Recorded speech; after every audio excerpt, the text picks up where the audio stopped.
Hello class. इस video में हम सॉल्व करेंगे इश्यू ऑफ शेयर्स के एमसीक्यूज।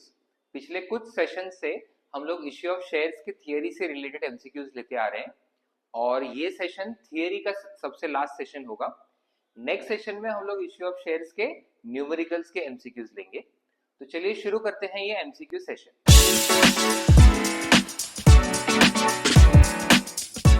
फर्स्ट क्वेश्चन पढ़ते हैं। Securities premium reserve account can not be utilised for. अब सबसे पहले सिक्योरिटीज प्रीमियम रिजर्व क्या होता है। तो जो इश्यू ऑफ शेयर्स का नॉर्मल वीडियो है जिसमें हम लोग चैप्टर समझ रहे हैं, जर्नल एंट्रीज कर रहे हैं, उसमें हमने डिस्कस किया है कि जब भी कोई कंपनी शेयर्स इश्यू करती है, अगर वो कंपनी का रेपुटेशन अच्छा है तो शेयर का जो बेसिक फेस वैल्यू है उससे हायर वैल्यू में वो इश्यू कर सकते हैं और जो एक्स्ट्रा अमाउंट आएगा उसको बोलते हैं सिक्योरिटीज प्रीमियम रिजर्व। अब कंपनीज एक्ट में कुछ रिस्ट्रिक्शंस दिए हुए हैं कि ये सिक्योरिटीज प्रीमियम रिजर्व का पैसा कंपनी कहाँ पे यूज कर सकती है। तो amortisation of preliminary expense, amortisation का मतलब होता है एक्सपेंस को राइट ऑफ करना, तो एसपीआर इस पर्पस के लिए यूज हो सकता है। Then issue of bonus shares, bonus shares का मतलब होता है कंपनी जो है वो एग्जिस्टिंग शेयर होल्डर्स को फ्री में एक्स्ट्रा शेयर्स देती है, तो उसके लिए भी एसपीआर यूज होता है। Then buyback of equity shares, buyback का मतलब होता है रिडम्पशन। बेसिकली हम लोग इक्विटी शेयर होल्डर्स को उनका पैसा रिटर्न कर रहे हैं। बस इक्विटी शेयर्स ट्रू ओनर्स होते हैं कंपनी के, तो यहाँ पे उनको रिडम्पशन नहीं बोल सकते, इसलिए टर्म यूज करते हैं बायबैक। तो यहाँ पे भी सिक्योरिटीज प्रीमियम रिजर्व यूज हो सकता है। जो बी ऑप्शन है distribution of cash dividend, cash dividend का मतलब होता है शेयर होल्डर्स को डिविडेंड पे करना इन कैश, तो इस पर्पस के लिए सिक्योरिटीज प्रीमियम रिजर्व यूज नहीं हो सकता है।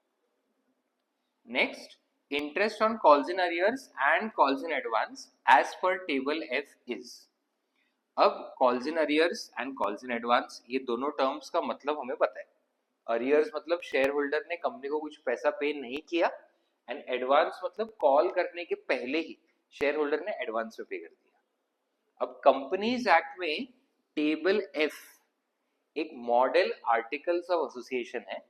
बेसिकली आर्टिकल्स ऑफ एसोसिएशन एक डॉक्यूमेंट है जो कंपनी को अपने फॉर्मेशन के टाइम बनाना पड़ता है। अब कंपनीज के लिए ये बनाना ऑप्शनल है। क्यों ऑप्शनल है? तो या तो कंपनी खुद का एक आर्टिकल्स ऑफ एसोसिएशन बना सकती है, या फिर कंपनी जो है जो टेबल एफ है वो अडॉप्ट कर सकती है।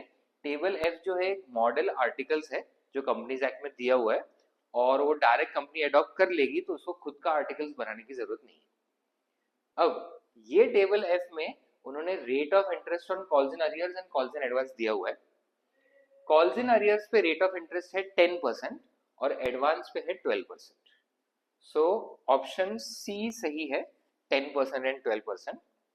इसको याद रखने का सिंपल तरीका है, अरियर्स पे कंपनी को इंटरेस्ट मिलेगा तो कंपनी को मिलेगा कम, सिर्फ 10%, बट एडवांस पे जब कंपनी को इंटरेस्ट पे करना है शेयर होल्डर को तब ज्यादा पे करना पड़ेगा जो है 12%। Next, third question, expenses on issue of shares can be first return of out of. अब इश्यू ऑफ शेयर्स करते टाइम कंपनी के बहुत सारे एक्सपेंसेस इनकर होते हैं। फॉर एग्जांपल ब्रोकर का कमीशन, अंडरराइटिंग का कमीशन, बैंकर को अपॉइंट करना, देन प्रोस्पेक्टस बनाना, प्रोस्पेक्टस इश्यू करना, तो ये सब एक्सपेंसेस हमें राइट ऑफ मतलब बुक से चार्ज करने होते हैं। चार्ज करने के लिए उसके अगेंस्ट हमको प्रॉफिट चाहिए, तो share issue expense right of करने के लिए भी securities premium reserve account use हो सकता है। सो ये फर्स्ट क्वेश्चन में भी हमने डिस्कस किया था कि एसपीआर कहाँ कहाँ यूज हो सकता है। तो यहाँ पे अमोर्टाइजेशन ऑफ प्रिलिमिनरी एक्सपेंस जो है वो सेम है writing of share issue expense. So preliminary expense का एक एग्जांपल है शेयर इश्यू एक्सपेंस। सो ये हमारा एक सेशन हुआ एमसीक्यू का जिसमें हमने एमसीक्यू के थियरी क्वेश्चन लिए इश्यू ऑफ शेयर्स के। नेक्स्ट सेशन में हम लोग इश्यू ऑफ शेयर्स का ही न्यूमेरिकल्स के एमसीक्यू शुरू करेंगे।